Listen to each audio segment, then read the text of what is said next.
नमस्कार दोस्तों। आइए सुनते हैं मुंशी प्रेमचंद की कहानी शतरंज के खिलाड़ी।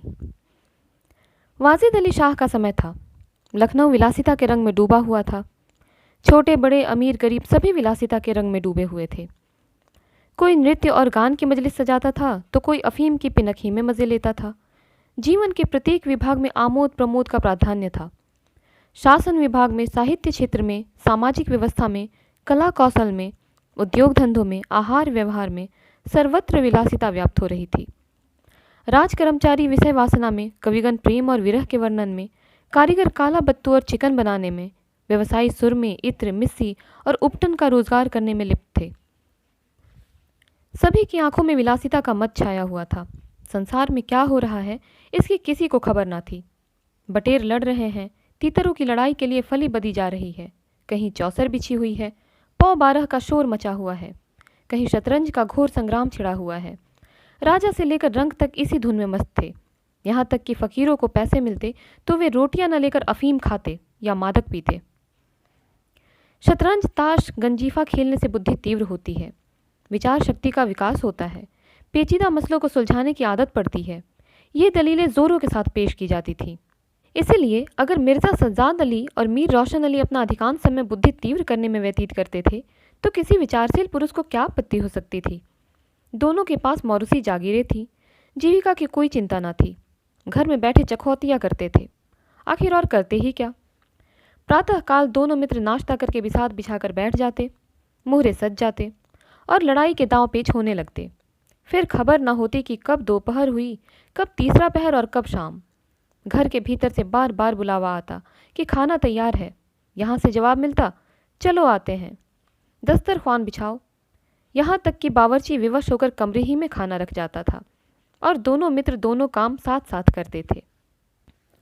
मिर्जा सज्जाद अली के घर में कोई बड़ा बूढ़ा ना था, इसीलिए उन्हीं के दीवान खाने में बाजियां होती थी। मगर यह बात ना थी कि मिर्जा के घर के और लोग उनके इस व्यवहार से खुश हो। घर वालों का तो कहना ही क्या, महल्ले वाले, घर के नौकर चाकर तक नित्य द्वेषपूर्ण टिप्पणियां किया करते थे। बड़ा मनहूस खेल है, घर को तबाह कर देता है। खुदा ना करे किसी को इसकी चाट पड़े। आदमी दीन दुनिया किसी के काम का नहीं रहता, न घर का न घाट का। बुरा रोग है। यहाँ तक कि मिर्जा की बेगम साहबा को इससे इतना द्वेष था कि अवसर खोज खोज कर पति को लताड़ती थी, पर उन्हें इसका अवसर मुश्किल से मिलता था। वह सोती ही रहती थी, तब तक इधर बाजी बिछ जाती थी और रात को जब सो जाती थी तब कहीं मिर्जा जी घर में आते थे। हाँ, नौकरों पर वह अपना गुस्सा उतारती रहती थी। क्या पान मांगे हैं? कह दो आकर ले जाएं। खाने की फुर्सत नहीं है। ले जाकर खाना सिर पर पटक दो, खाएं चाहे कुत्ते को खिलाएं। पर रूबरू वह भी कुछ न कह सकती थी। उनको अपने पति से उतना मलाल ना था जितना मीर साहब से। उन्होंने उनका नाम मीर बिगड़ू रख छोड़ा था। शायद मिर्जा जी अपनी सफाई देने के लिए सारा इल्जाम मीर साहब ही के सिर थोप देते थे। एक दिन बेगम साहिबा के सिर में दर्द होने लगा। उन्होंने लौंडी से कहा, जाकर मिर्जा साहब को बुला ला, किसी हकीम के यहाँ से दवा लाएं, दौड़ जल्दी कर। लौंडी गई तो मिर्जा जी ने कहा, चल अभी आते हैं। बेगम साहिबा का मिजाज गर्म था। इतनी ताप कहाँ कि उनके सिर में दर्द हो और पति शतरंज खेलता रहे। चेहरा सुर्ख हो गया। लौंडी से कहा, जाकर कह अभी चलिए, नहीं तो वह आप ही हकीम के यहाँ चली जाएंगी। मिर्जा जी बड़ी दिलचस्प बाजी खेल रहे थे। 2 ही किश्तों में मीर साहब को मात हुई जाती थी। झुंझला कर बोले, क्या ऐसा दम लबों पर है, जरा सा सब्र नहीं होता? मीर, अरे तो जाकर सुन ही आइए ना, औरतें नाजुक मिजाज होती हैं। मिर्जा, जी हाँ, चला क्यों ना जाऊं, 2 किश्तों में आपको मात होती है। मीर, जनाब इस भरोसे ना रहिएगा, वह चाल सोची है कि आपके मुहरे धरे रहें और मात हो जाए। पर जाइए सुनाइए, क्यों खामखा उनका दिल दुखाइएगा। मिर्ज़ा, इसी बात पर मात ही करके जाऊंगा। मीर, मैं खेलूंगा ही नहीं, आप जाकर सुनाइए। मिर्ज़ा, अरे यार, जाना होगा हकीम के यहाँ, सिर दर्द खाक नहीं है, मुझे परेशान करने का बहाना है। मीर, कुछ भी हो उनकी खातिर तो करनी ही पड़ेगी। मिर्ज़ा, अच्छा एक चाल और चल लूँ? मीर, हरगिज़ नहीं, जब तक आप सुन ना आएंगे मैं मुहरे में हाथ ही ना लगाऊंगा। मिर्जा साहब मजबूर होकर अंदर गए तो बेगम साहिबा ने त्योरिया बदल कर लेकिन कराहते हुए कहा, तुम्हें निगोड़ी शतरंज इतनी प्यारी है, चाहे कोई मर ही जाए पर उठने का नाम नहीं लेते, नौज कोई तुम जैसा आदमी हो। मिर्जा, क्या कहूँ, मीर साहब मानते ही न थे। बड़ी मुश्किल से पीछा छुड़ा कर आया हूँ। बेगम, क्या जैसे वह खुद निखट्टू हैं वैसे ही सबको समझते हैं? उनके भी तो बाल बच्चे हैं, क्या सबका सफाया कर डाला? मिर्जा, बड़ा लती आदमी है, जब आ जाता है तब मजबूर होकर मुझे भी खेलना ही पड़ता है। बेगम, तो दुत्कार क्यों नहीं देते? मिर्जा, बराबर के आदमी हैं, उम्र में दर्जे में मुझसे 2 अंगुल ऊंचे, मुलाहिजा करना ही पड़ता है। बेगम, तो मैं ही दुत्कार देती हूँ। नाराज़ हो जाएंगे हो जाएं, कौन किसी की रोटियां चला देता है? रानी रूठेंगी, अपना सुहाग लेंगी। हिरिया, जा बाहर से शतरंज उठा ला। मीर साहब से कहना मियाँ अब न खेलेंगे, आप तशरीफ़ ले जाइए। मिर्ज़ा, हाँ हाँ, कहीं ऐसा गजब भी ना करना। जलील कराना चाहती हो क्या? ठहर हिरिया, कहाँ जाती है? बेगम, जाने क्यों नहीं देते? मेरा ही खून पिए जो उसे रोके। अच्छा, उसे रोका, मुझे रोको तो जानूं। यह कहकर बेगम साहिबा झल्लाई हुई दीवान खाने की तरफ चली। मिर्ज़ा बेचारे का रंग उड़ गया। बीवी की मिन्नतें करने लगे, खुदा के लिए तुम्हें हजरत हुसैन की कसम है, मेरी ही मैयत देखे जो उधर जाए। लेकिन बेगम ने एक न मानी। दीवान खाने के द्वार तक गई, पर एकाएक पर पुरुष के सामने जाते हुए पांव बंद से गए। भीतर जाकर संयोग से कमरा खाली था।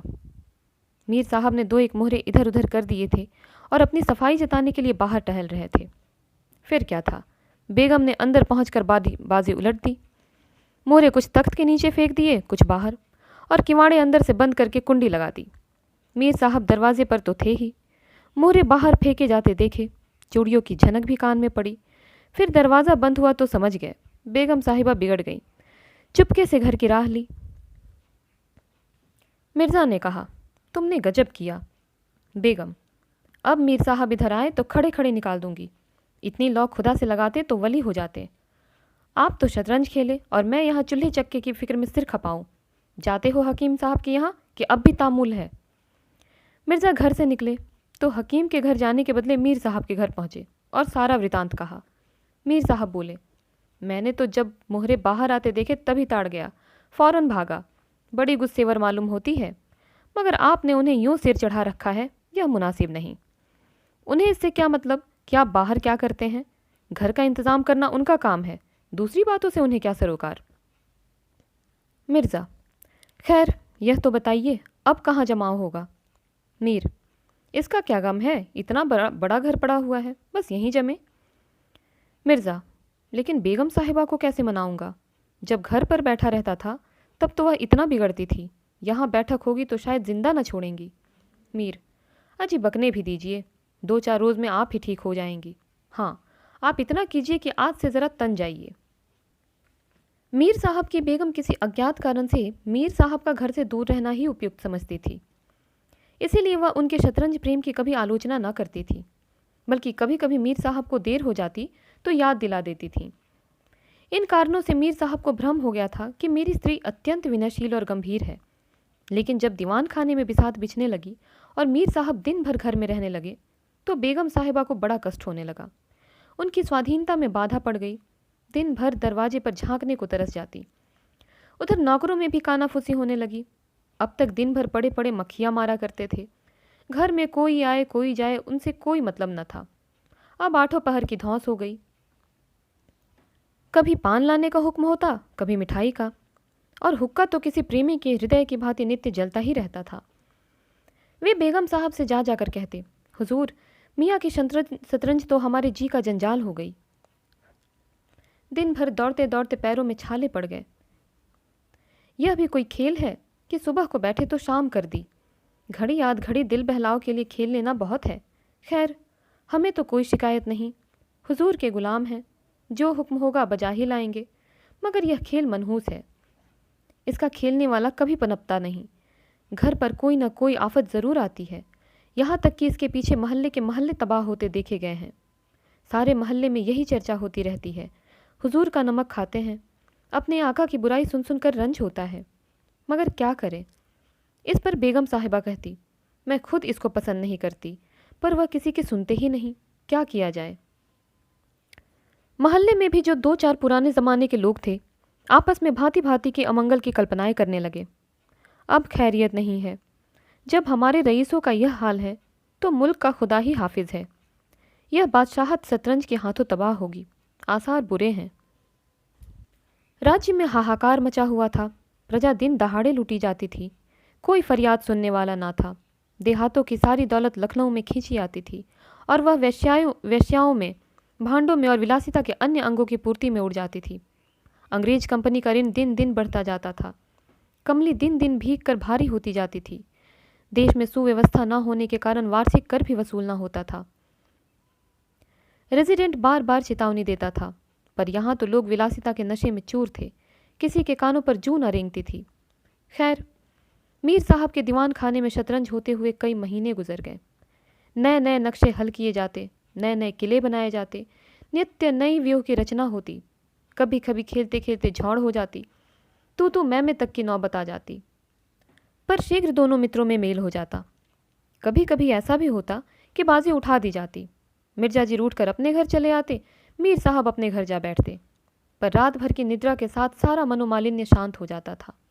प्रातःकाल दोनों मित्र दीवान खाने में आ पहुंचते थे। एक दिन दोनों मित्र बैठे हुए शतरंज के दलदल में गोते खा रहे थे कि इतने में घोड़े पर सवार एक बादशाही फौज का अफसर मीर साहब का नाम पूछता हुआ आ पहुंचा। मीर साहब के होश उड़ गए। यह क्या बला सिर पर आई? यह तलबी किस लिए हुई है? अब खैरियत नज़र नहीं आती। घर के दरवाजे बंद कर लिए। नौकरों से बोले, कह दो घर में नहीं है। सवार, घर में नहीं तो कहाँ है? नौकर, यह मैं नहीं जानता। क्या काम है? सवार, काम तुझे क्या बतलाऊं? हुजूर में तलबी है, शायद फौज के लिए कुछ सिपाही मांगे गए हैं। जागीरदार है कि दिल लगी? मोर्चे पर जाना पड़ेगा तो आटे दाल का भाव मालूम हो जाएगा। नौकर, अच्छा तो जाइए, कह दिया जाएगा। सवार, कहने की बात नहीं है, मैं कल खुद आऊँगा, साथ ले जाने का हुक्म हुआ है। सवार चला गया। मीर साहब की आत्मा कांप उठी। मिर्जा जी से बोले, कहिए जनाब, अब क्या होगा? मिर्जा, बड़ी मुसीबत है, कहीं मेरी तलबी भी ना हो। मीर, कमबख्त कल फिर आने को कह गया है। मिर्जा, आफत है और क्या, कहीं मोर्चे पर जाना पड़ा तो बेमौत मरे। मीर, बस वही एक तदबीर है कि घर पर मिलो ही नहीं। कल से गोमती पर कहीं वीराने में नक्शा जमे, वहाँ किसे खबर होगी? हजरत आकर आप लौट जाएंगे। मिर्ज़ा, वल्लाह आपको खूब सूझी, इसके सिवाय और कोई तदबीर ही नहीं है। इधर मीर साहब की बेगम उस सवार से कह रही थी, तुमने खूब धत्ता बताई। उसने जवाब दिया, ऐसे गावदियों को चुटकियों पर नचाता हूँ, इनकी सारी अक्ल और हिम्मत तो शतरंज ने हर ली, अब भूल कर भी घर पर ना रहेंगे। दूसरे दिन से दोनों मित्र मुंह अंधेरे घर से निकल खड़े होते। बगल में एक छोटी सी दरी दबाए, डब्बे में गिलौरियां भरे, गोमती पार की एक पुरानी वीरान मस्जिद में चले जाते, जिसे शायद नवाब आसफुद्दौला ने बनवाया था। रास्ते में तंबाकू, चिलम और मदरिया ले लेते और मस्जिद में पहुंच दरी बिछा हुक्का भरकर शतरंज खेलने बैठ जाते थे। फिर उन्हें दीन दुनिया की फिक्र ना रहती। किश्त, शह आदि दो एक शब्दों के सिवा उनके मुंह से और कोई वाक्य नहीं निकलता था। कोई योगी भी समाधि में इतना एकाग्र ना होता होगा। दोपहर को जब भूख मालूम होती तो दोनों मित्र किसी नान बाई की दुकान पर खाना खा आते और एक चिलम हुक्का पीकर फिर संग्राम क्षेत्र में डट जाते। कभी कभी तो उन्हें भोजन का भी ख्याल ना रहता था। इधर देश की राजनीतिक दशा भयंकर होती जा रही थी। कंपनी की फौजें लखनऊ की तरफ बढ़ी चली आती थीं। शहर में हलचल मची हुई थी। लोग बाल बच्चों को लेकर देहातों में भाग रहे थे। पर हमारे दोनों खिलाड़ियों की इसकी ज़रा फिक्र ना थी। वे घर से आते तो गलियों में होकर। डर था कि कहीं किसी बादशाही मुलाजिम की निगाह न पड़ जाए तो बेकार में पकड़े जाएं। हज़ारों रुपए सालाना की जागीर मुफ्त ही हजम करना चाहते थे। एक दिन दोनों मित्र मस्जिद के खंडहर में बैठे हुए शतरंज खेल रहे थे। मिर्जा की बाजी कुछ कमज़ोर थी। मीर साहब उन्हें किश्त पर किश्त दे रहे थे। इतने में कंपनी के सैनिक आते हुए दिखाई दिए। यह गोरों की फौज थी, लखनऊ पर अधिकार जमाने के लिए आ रही थी। मीर साहब बोले, अंग्रेजी फौज आ रही है, खुदा खैर करे। मिर्जा, आने दीजिए, किश्त बचाइए किश्त। मीरा, ज़रा देखना चाहिए, यहीं आड़ में खड़े हो जाएं। मिर्जा, देख लीजिएगा, जल्दी क्या है, फिर किश्त। मीर, तोप खाना भी है, कोई 5,000 आदमी होंगे। कैसे कैसे जवान हैं, लाल बंदरों के से मुंह, सूरत देख कर खौफ मालूम होता है। मिर्जा, जनाब हीले ना कीजिए, ये चकमे किसी और को दीजिएगा, यह किश्त। मीर, आप भी अजीब आदमी हैं, यहाँ तो शहर पर आफत आई हुई है और आपको किश्त की सूझी है। कुछ इसकी भी खबर है कि शहर घिर गया तो घर कैसे चलेंगे? मिर्जा, जब चलने का वक्त आएगा तो देखी जाएगी, यह किश्त। बस सबकी शह में मात है। फौज निकल गई। 10 बजे का समय था। फिर बाजी बिछ गई। मिर्जा बोले, आज खाने की कैसे ठहरेगी? मीर, अजी आज तो रोजा है, क्या आपको ज़्यादा भूख मालूम होती है? मिर्जा, जी नहीं, शहर में न जाने क्या हो रहा है। मीर, शहर में कुछ न हो रहा होगा, लोग खाना खाकर आराम से सो रहे होंगे। हुजूर नवाब साहब भी ऐशगाह में होंगे। दोनों सज्जन फिर जो खेलने बैठे तो 3 बज गए। अब की मिर्जा जी की बाजी कमज़ोर थी। 4 का गज़र बज ही रहा था कि फ़ौज की वापसी की आहट मिली। नवाब वाजिद अली पकड़ लिए गए थे और सेना उन्हें किसी अज्ञात स्थान को लिए जा रही थी। शहर में ना कोई हलचल थी, न मार काट। एक बूंद भी खून नहीं गिरा था। आज तक किसी स्वाधीन देश के राजा की पराजय इतनी शांति से, इस तरह खून बहे बिना ना हुई होगी। यह वह अहिंसा ना थी जिस पर देवगढ़ प्रसन्न होते थे। यह वह कायरपन था जिस पर बड़े बड़े कायर भी आंसू बहाते हैं। अवध के विशाल देश का नवाब बंदी बना चला जाता था और लखनऊ ऐश की नींद में मस्त था। यह राजनीतिक अध्य पतन की चरम सीमा थी। मिर्जा ने कहा, हुजूर नवाब साहब को जालिमों ने कैद कर लिया है। मीर, होगा, यह लीजिए शह। मिर्जा, जनाब ज़रा ठहरिए, इस वक्त इधर तबीयत नहीं लगती। बेचारे नवाब इस वक्त खून के आंसू रो रहे होंगे। मीर, रोया ही चाहे, यह ऐश वहाँ कहाँ नसीब होगी, यह किस्त। मिर्जा, किसी के दिन बार बराबर नहीं जाते। कितनी दर्दनाक हालत है। मीर, हाँ सो तो है ही, यह लो फिर किश्त। बस अब की किश्त में मात है, बच नहीं सकते। मिर्जा, खुदा की कसम आप बड़े बेदर्द हैं। इतना बड़ा हादसा देखकर भी आपको दुख नहीं होता? हाय गरीब वाजिद अली शाह। मीर, पहले अपने बादशाह को तो बचाइए, फिर नवाब साहब का मातम कीजिएगा। यह किश्त और यह मात, लाना हाथ। बादशाह को लिए हुए सेना सामने से निकल गई। उनके जाते ही मिर्जा ने फिर बाजी बिछा दी। हार की चोट बुरी होती है। मीर ने कहा, आइए नवाब साहब के मातम में एक मरसिया कर डालें। लेकिन मिर्जा की राजभक्ति अपनी हार के साथ लुप्त हो चुकी थी। वह हार का बदला चुकाने के लिए अधीर हो रहे थे। शाम हो गई। खंडहर में चमगादड़ों ने चीखना शुरू किया। अबाबीलें आ आकर अपने अपने घोंसलों में चिमटी, पर दोनों खिलाड़ी डटे हुए थे, मानो दो खून के प्यासे सूरमा आपस में लड़ रहे हों। मिर्जा जी 3 बाजियां लगाकर हार चुके थे। इस चौथी बाजी का रंग भी अच्छा ना था। वह बार बार जीतने का दृढ़ निश्चय करके संभल कर खेलते थे, लेकिन एक न एक चाल ऐसी बेढब आ पड़ती थी जिससे बाजी खराब हो जाती थी। हर बार हार के साथ प्रतिकार की भावना और भी उग्र होती जाती थी। उधर मीर साहब मारे उमंग के गजले गाते थे, चुटकियां लेते थे, मानो कोई गुप्त धन पा गए हो।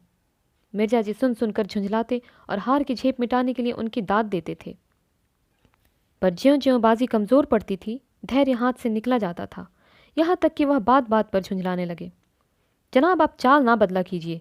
यह क्या कि एक चाल चले और फिर उसे बदल दिया। जो कुछ चलना हो एक बार चल लीजिए। यह आप मोहरे हाथ पर क्यों रखते हैं? मोहरे को छोड़ दीजिए।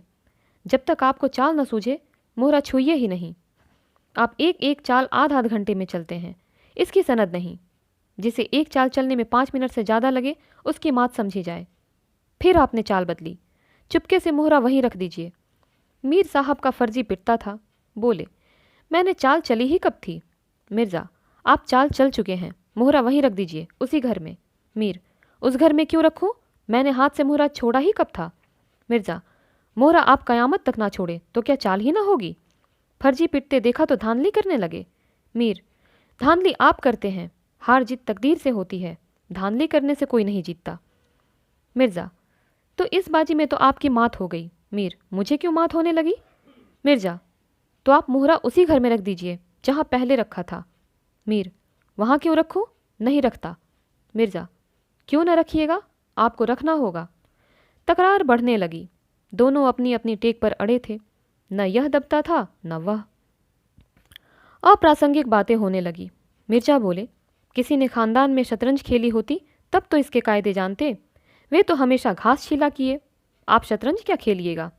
रियासत और ही चीज़ है, जागीर मिल जाने से कोई रईस नहीं हो जाता। मीर, क्या घास आपके अब्बा जान छीलते होंगे? यहाँ तो पीढ़ियों से शतरंज खेलते चले आ रहे हैं। मिर्जा, अजी जाइए भी, गाजीउद्दीन हैदर के यहाँ बावर्ची का काम करते करते उम्र गुजर गई, आज रईस बनने चले हैं। रईस बनना कुछ दिल लगी नहीं है। मीर, क्यों अपने बुजुर्गों के मुख में कालिक लगाते हो? वे ही बावर्ची का काम करते होंगे, यहाँ तो हमेशा बादशाह के दस्तरखान पर खाना खाते चले आए हैं। मिर्ज़ा, अरे चल चरकटे, बहुत बढ़ बढ़ कर बातें ना कर। मीर, ज़बान संभालिए वरना बुरा होगा। मैं ऐसी बातें सुनने का आदी नहीं हूँ। यहाँ तो किसी ने आंखें दिखाई कि उसकी आंखें निकाली। है हौसला? मिर्ज़ा, आप मेरा हौसला देखना चाहते हैं? तो फिर आइए, आज दो दो हाथ हो जाए, इधर या उधर। मीर, तो यहाँ तुमसे दबने वाला कौन है? दोनों दोस्तों ने कमर में से तलवारें निकाल लीं। नवाबी ज़माना था, सभी तलवार पेशकब्ज कटार वगैरह बांधते थे। दोनों विलासी थे पर कायर ना थे। उनमें राजनीतिक भावों का अध्य पतन हो गया था। बादशाह के लिए, बादशाहत के लिए क्यों मरे, पर व्यक्तिगत वीरता का अभाव ना था। दोनों ने पैतरे बदले, तलवारें चमकी, छपाछप की आवाज़ें आईं। दोनों जख्म खाकर गिर पड़े और दोनों ने वहीं तड़प तड़प कर जाने दे दी। अपने बादशाह के लिए जिनकी आंखों से एक बूंद आंसू न निकला, उन्हीं दोनों प्राणियों ने शतरंज के वजीर की रक्षा में प्राण दे दिए। अंधेरा हो चला था, बाजी बिछी हुई थी। दोनों बादशाह अपने अपने सिंहासनों पर बैठे हुए थे, मानो इन दोनों वीरों की मृत्यु पर रो रहे थे। चारों तरफ सन्नाटा छाया हुआ था। खंडहर की टूटी हुई मेहराबें, गिरी हुई दीवारें और धूल धूसरित मीनारें इन लाशों को देखती थी और सिर धूनती थी। तो दोस्तों, उम्मीद करती हूँ कहानी आपको पसंद आई होगी। इसी प्रकार की और कहानियों के लिए हमारे साथ जुड़े रहें। मिलते हैं अगली कहानी के साथ, तब तक के लिए धन्यवाद।